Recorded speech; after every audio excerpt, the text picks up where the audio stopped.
الحمدللہ وحدہ لا شریک لہ والصلاۃ والسلام علی من لا نبی بعدہ۔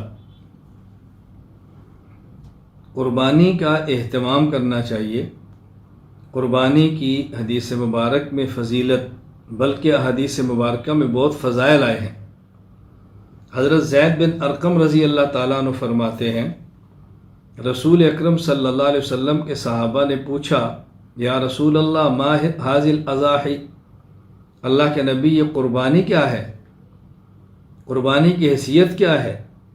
تو رسول اکرم صلی اللہ علیہ وسلم فرمایا، سنت ابیکم ابراہیم علیہ السلام، یہ تمہارے دادا حضرت ابراہیم کی مبارک سنت اور ان کا طریقہ ہے۔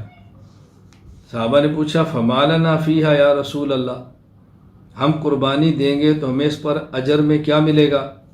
فرمایا، بکل شعرۃ حسنہ، ہر بال کے بدلے ایک نیکی ملے گی۔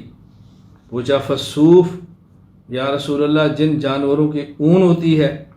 فرمایا، بکل شعرۃ من الصوف حسنہ، وہاں بھی ہر بال کے بدلے میں ایک نیکی ملے گی۔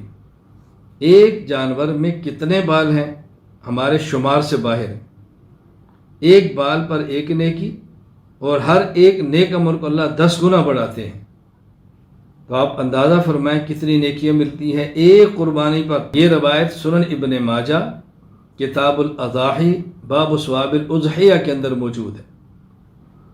حضرت ام المومنین امی عائشہ رضی اللہ تعالیٰ عنہ فرماتی ہیں، رسول اکرم صلی اللہ علیہ وسلم نے ارشاد فرمایا، ما عمل آدمی من عمل یوم النحر احب الی اللہ من احراق الدم انه لیأتی یوم القیامت بقرونها واشعارها واضلافها وان الدم یقع من اللہ بمکان قبل ان یقع من الارض فطیبوا بها نفسا۔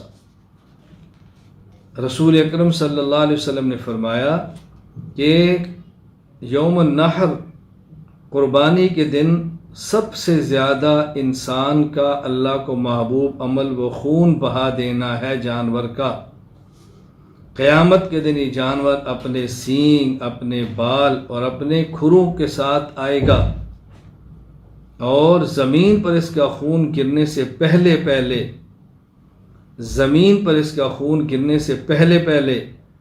اس جانور کے خون کو شرف قبولیت مل جاتا ہے۔ اس لیے خوش دلی سے جانور ذبح کرو۔ یہ حدیث پاک جامع ترمذی ابواب الاضاحی باب ما جاء فی فضل الاضحیہ کے اندر موجود ہے۔ اب دیکھیں یہاں رسول اکرم صلی اللہ علیہ وسلم نے قربانی کے جانور کے بال، قربانی کے جانور کی اون، قربانی کے جانور کے سینگ، قربانی کے جانور کے کھر، اس کا اجر بیان فرمایا، گوشت کا اجر بیان نہیں فرمایا۔